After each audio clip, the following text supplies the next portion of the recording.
Bienvenue sur cette chaîne YouTube consacrée au procès contre Michael Jackson ayant eu lieu en 2005. Sur cette chaîne, je résume le procès jour après jour en m'appuyant sur la retranscription du procès venant du tribunal de Santa Maria en Californie. Si vous ne l'avez pas déjà fait, je vous recommande fortement de visionner mes vidéos précédentes afin d'avoir une vision précise du déroulement de ce procès et de prendre connaissance de l'ensemble des informations. Dans la vidéo d'aujourd'hui, je vais résumer le déroulement du procès le 29 mars 2005, 21e jour du procès après la sélection du jury. Robert Spinner est contre-interrogé par Robert Sanger sur l'identification des empreintes. Il reconnaît que différentes empreintes peuvent être placées sur un même objet à des moments différents et on ne peut pas savoir laquelle a été placée en premier. Il admet qu'il y a déjà eu des cas où il y a eu des erreurs d'identification. Il admet que l'identification des empreintes comporte une part de subjectivité. Il dit que l'analyse ADN est faite en premier sur les documents car la recherche des empreintes peut faire disparaître l'ADN.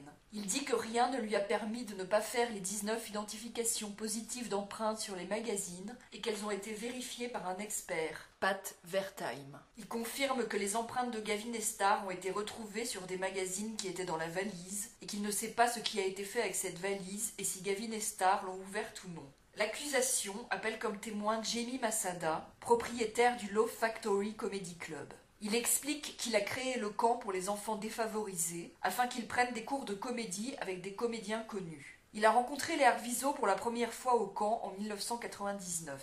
Ils étaient recommandés par quelqu'un du département des services de l'enfant et de la famille. Janet Arvizo amenait les enfants au camp. Par la suite, Janet Arvizo lui a téléphoné pour lui dire que Gavin avait un cancer. Jamie Masada lui a rendu visite à l'hôpital. Il a donné de l'argent à Gavin plusieurs fois pour l'encourager à manger et à penser à l'avenir. Il faisait venir des comédiens à l'hôpital pour voir Gavin et a organisé une collecte de sang pour lui. Il dit que 2 collectes de fonds ont aussi été organisées à The Love Factory pour Gavin. Il dit que David Arvizo était impliqué dans les 2 collectes de fonds et qu'il n'a pas vu Janet aux collectes. Il dit que les Arvizo n'ont pas dû obtenir plus de $2000 à chaque collecte. Il dit que David Arvizo lui a demandé de l'argent de nombreuses fois quand il amenait les enfants. Un jour, il a vu que Michael Jackson avait donné une voiture au Arvizo, car David lui a montré la voiture. Un jour, David Arvizo est venu voir Jamie Masada en lui racontant l'histoire du portefeuille laissé chez George Lopez avec les prétendus $300.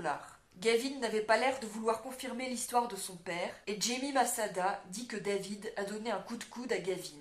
Jamie Masada a fait un chèque de $350 à David pour lui rembourser la somme.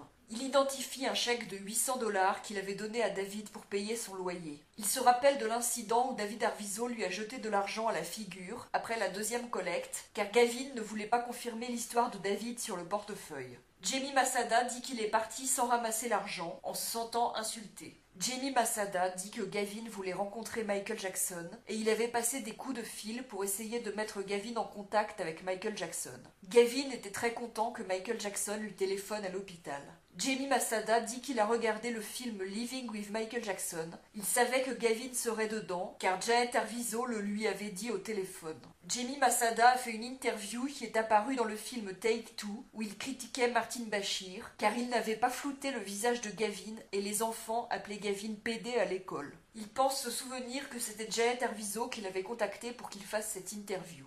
Il dit qu'un jour, quelque temps après la diffusion du film de Bashir, Janet Arvizo l'a appelé, apparemment en pleurs, en lui disant « Ils me retiennent ici avec mon enfant contre ma volonté. J'ai besoin de partir. S'il te plaît, fais quelque chose. » Jamie Masada a mis Janet Arvizo en contact avec son avocat, Bill Dickerman. Il dit que le but était d'empêcher la diffusion de l'image de Gavin dans les médias. Il dit qu'il y a eu 4 rencontres entre Janet et Bill Dickerman où il était présent. Il dit qu'il avait proposé de l'argent à Janet Arvizo de la part de quelqu'un, mais qu'elle lui avait dit qu'elle avait besoin de prières et d'un ami.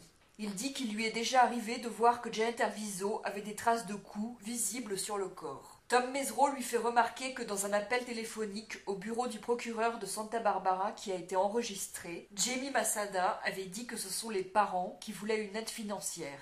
Jamie Masada répond qu'il voulait dire le père. Il dit qu'il avait fait un chèque de $400 une fois après une discussion avec Jay Jackson et Janet. Jay lui a dit qu'il n'avait pas assez d'argent pour que Gavin change d'école. Il y a une pause en l'absence du jury et le juge dit que le Dr Katz ne sera pas autorisé à donner son opinion sur la crédibilité supposée des enfants Arvizo. Il y a une discussion sur le fait que le Dr Katz aurait dit à Brad Miller qu'il voulait rencontrer des célébrités et être impliqué dans une affaire sur une célébrité. Jamie Masada confirme qu'en 2003, il a dit au shérif qu'il a présenté Gavin à Adam Sandler. Il dit que Gavin est apparu dans un documentaire sur le camp de The Love Factory. Il dit que c'est lui qui a présenté Chris Tucker à Gavin. Il a aussi présenté Gavin à l'acteur Rob Schneider. Il dit qu'il a payé le loyer d'Arvizo plusieurs fois à la demande de David. Il dit qu'il ne peut pas estimer combien il a donné au Arvizo car il n'a pas noté. Après une conversation avec Jay Jackson et Janet, il a payé pour du judo et du karaté pour Gavin et Star. Il dit qu'il ne savait pas que les Arvizo avaient obtenu une grosse somme après une plainte civile. Il confirme qu'il avait pensé que Bachir et sa société s'étaient servis d'un enfant défavorisé. Il avait proposé aux Arvizo de payer pour mettre les enfants Arvizo dans une école privée après le scandale du film de Bachir et a fait un chèque pour ça. À ce moment-là, Janet était déjà en couple avec Jay Jackson et Jamie Masada dit qu'il ne savait pas combien Jay Jackson gagnait. Il dit qu'il était avec les Arvizo lors de rencontres avec Bill Dickerman et confirme que personne n'a appelé la police pendant ces rencontres. Il confirme avoir fait un chèque à son assistante pour payer un lit aux enfants Arvizo. Comme David lui réclamait toujours de l'argent, il lui avait dit de parler à son comité qu'il a créé pour aider des comédiens ayant besoin d'argent. David était très excité le jour où il lui a dit que Michael Jackson lui avait donné une voiture. Mesro lui dit qu'il a dit à un shérif qu'il a fait un chèque de 800 $ pour Noël à Janet. Jamie Masada dit qu'il a dû confondre et qu'il parlait de David.